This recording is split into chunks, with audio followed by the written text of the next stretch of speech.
আমি কিন্তু হিন্দু না মুসলমান। বাতিলকে খুশি করার জন্য অথবা আপনি হিন্দু ভাইদেরকে খুশি করার জন্য আপনি বললেন যে আমি হিন্দুও না আমি মুসলমানও না, আমি একটা পাগলা।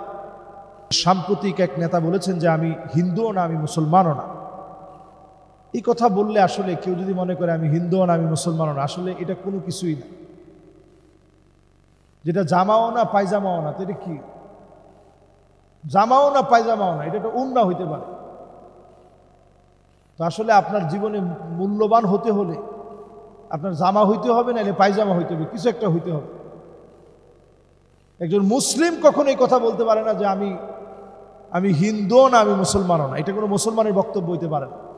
একজন মুসলিম যদি মনে করে আমি হিন্দুও না আমি মুসলমানও না, এটা আসলে কোনো মানুষই না। মানুষ হওয়ার আগে আপনাকে ভাবতে হবে আল্লাহ আমাকে ইসলাম দিয়েছেন। আপনার নেতার চাইতে দল বড় হইতে পারে, দলের চাইতে আদর্শ বড় হইতে পারে, আদর্শের চাইতে রাষ্ট্র বড় হইতে পারে, রাষ্ট্রের চাইতে ইসলাম আমার কাছে কোটি কোটি গুণ বড় হতে হবে, নাইলে ঈমান থাকবে। এর নাম ঈমান। ঈমান কোনো ঠনকো বিষয়ের নাম না। খালি আপনি বলবেন যে আমি সুন্নি মুসলমান, আল্লাহ আপনাকে মাফ করে দিবে, এত সহজ? ঈমানুস সাদিক, ঈমানটা নির্বেজাল হতে হবে। হাদিসের মধ্যে নবীজি স্পষ্ট বলেছেন যে খালিসান মিন কলবিহি আও নাফসিহি, মন থেকে কালেমাওয়ালা হতে হবে। মানে শুধু আপনি মুখে বললেন যে আমি কালেমার সাথে আছি, আল্লাহ তাআলা এতে করে আপনাকে মাফ করবে না। মন থেকে কালেমাওয়ালা হতে হবে। মন থেকে কালেমাওয়ালা মানে বাতিলের কাছে আপনি আপোষ করবেন না, তাগুতের কাছে আপনি মাথা নত করবেন না। বাতিলকে খুশি করার জন্য অথবা আপনি হিন্দু ভাইদেরকে খুশি করার জন্য আপনি বললেন যে আমি হিন্দুও না আমি মুসলমানও না, আমি একটা পাগলা।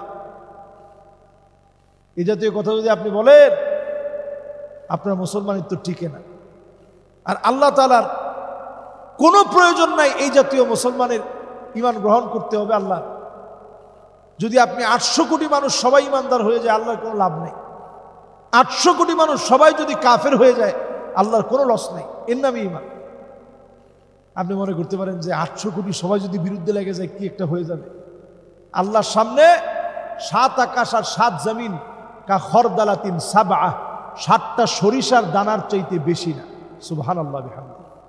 আল্লাহ এত বড়, সে আল্লাহর বড়ত্বের সামনে আমরা একেবারে তুচ্ছ, একেবারে নগণ্য। সুতরাং কথা বলতে সাবধান হয়ে কথা বলতে হবে। শেষ একটা হাদিস শোনাতে চাই। নবীজি হাদিসের মধ্যে বলেছেন যে ইন্নাল আবদা লা ইয়াতাকাল্লামু বিল কালিমা, মানুষ অনেক সময় কথা বলতে গিয়ে এমন কথা বলে ফেলে আবআদু বাইনাল মাশরিকি ওয়াল মাগরিব, জাহান্নামের এত দূরে দূরে দূরে দূরে চলে যায় যেটার গন্তব্যের কোনো শেষ নেই।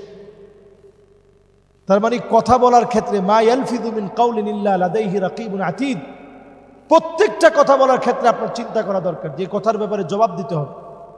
নবীজির কাছে একজন সাহাবী আসছে, এসে বলছে ইয়া রাসূলুল্লাহ, আপনি আমারে নসিহত করেন আর ওয়া আউজিস, সংক্ষেপে নসিহত করেন।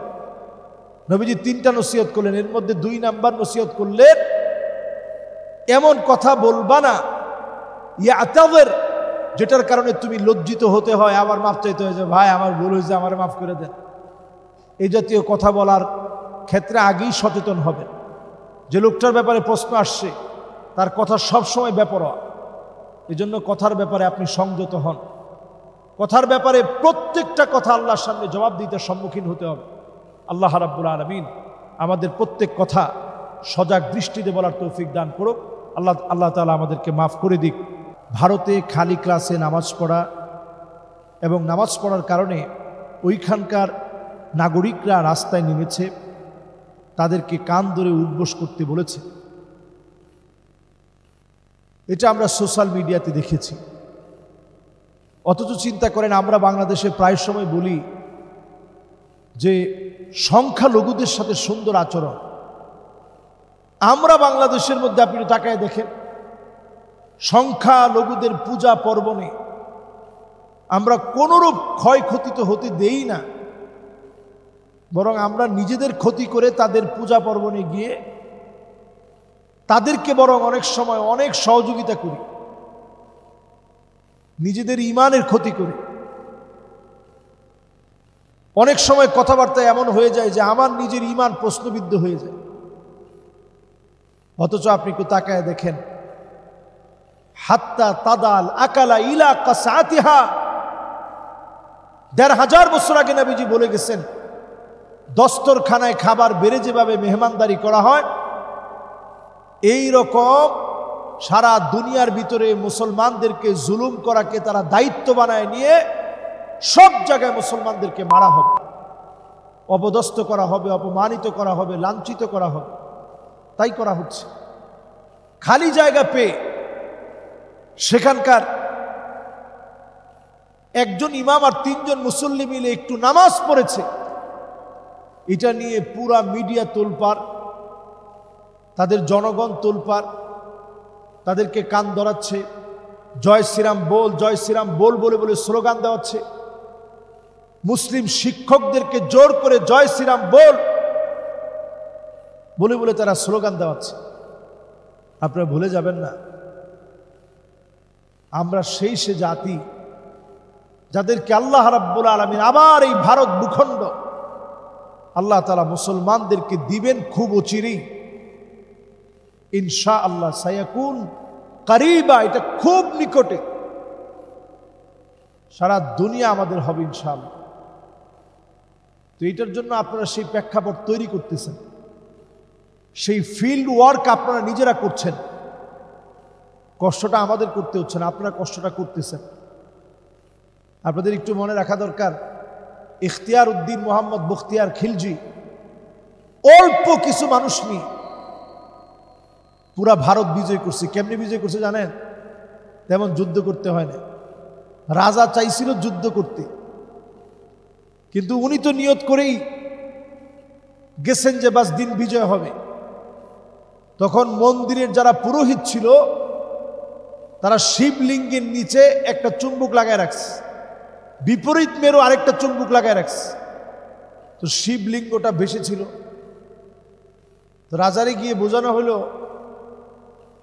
যে আমাদের এই মন্দিরের ভিতরে যে শিবলিঙ্গ আছে, শিবই একেবারে লাল চোখ করে বাস সব মুসলমানদেরকে মেরে ফেলবে। কিন্তু মুসলমানরা গিয়েই প্রথম ওই চুম্বকটা খুলছে। মুসলমানরা তো জানে যে চুম্বকের নিচে আসলে কিছুই নেই। প্রথমে গিয়ে চুম্বকটা খুলছে আর শিবলিঙ্গটা পড়ে গেছে। পড়ে যাওয়ার পরে সব পুরোহিত মুসলমানদের পায়ে পড়ছে। অল্প কয়েকজন নিয়ে মুসলমানরা পুরা ভারত বিজয় করছে।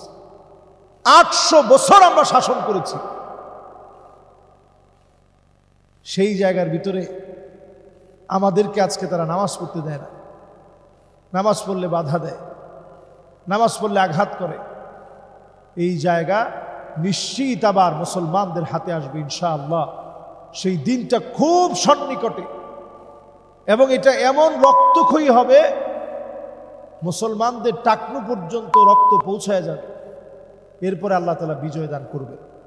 এই বিজয়ের সম্ভাব্য সময়টা যেহেতু খুব কাছে, এই জন্য ফিতনা ফাসাদও অনেক বেশি আমরা দেখছি।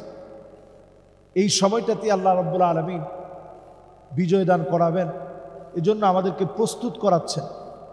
ইমানের সাথে থেকে কাফের কুফফারদের সমস্ত চক্রান্তের মোকাবেলায় আপনাকে ইমান নিয়ে প্রতিযোগিতার ময়দানে টিকে থাকতে হবে।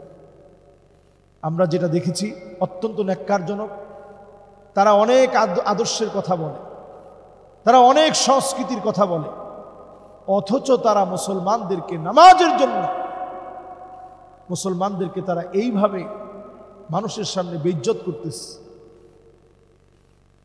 যদি আজকে আমরা মুসলমানরা বুঝতে শিখতাম, এই ভারতের কত লোক দুবাই আছে, আমাদের দেশ, এই ভারতের কত লোক কাতারের মধ্যে আছে, কুয়েতে আছে, বাহরাইনে আছে, মিডল ইস্টের পুরো জায়গাগুলা আমি যতগুলো ঘুরেছি আমি দেখেছি, ওমান সহ সারা ওয়ার্ল্ডে তারা রয়েছে। তো আলহামদুলিল্লাহ আমাদের এই মুসলিম দেশগুলোতে তারা আছে, এটার নামই তো সম্প্রীতি। তারাও এই দুনিয়ায় আল্লাহ রাব্বুল আলামিনের সৃষ্টি, তারা এই দুনিয়ায় চলবে, আমরাও চলব। কিন্তু আমাদেরকে যখন তারা বাধা দেয়, তখন আমি মুসলিম হিসেবে এই বিষয়ে সোচ্চার হওয়া এটা আমার ইমানি দায়িত্ব। আমি বলবো অবশ্যই এই বিষয়টা নিয়ে সারা ওয়ার্ল্ড থেকে নিন্দার ঝড় উঠা দরকার। ফেসবুক সহ সমস্ত ইলেকট্রনিক মিডিয়া সহ আকাশ প্রযুক্তির যত মাধ্যম আছে সব মাধ্যমে তীব্র নিন্দার ঝড় উঠা দরকার। আল্লাহ রাব্বুল আলামিন আমার যে সমস্ত যুবকরা সাহস করে নামাজে দাঁড়িয়েছে ওদেরকে আসহাবে কাহাফের যুবকদের মতো আল্লাহ রাব্বুল আলামিন যেন বিজয়ী বানায় দেন, পুরা সাম্রাজ্যের মোকাবেলায় দাঁড় করি। আল্লাহ তাআলা 309 বছর আল্লাহ তাআলা ঘুম পড়ায় রাখছেন, ঘুমের থেকে উঠে তারা বিজয়ী হয়ে গেছে। সুবহানাল্লাহ বিহামদিহি। সুতরাং যেইখানে জালেমের জুলুম চলছে ওইখানে মুসলমানরা বিজয়ী হবে। আপনার হাতে কিছু নাই, তারপরেও বিজয় আসবে। আল্লাহ রাব্বুল আলামিন যেন এই বিজয় আমাদেরকে দেখান, এই বিজয় যেন আমরা অর্জন করতে পারি।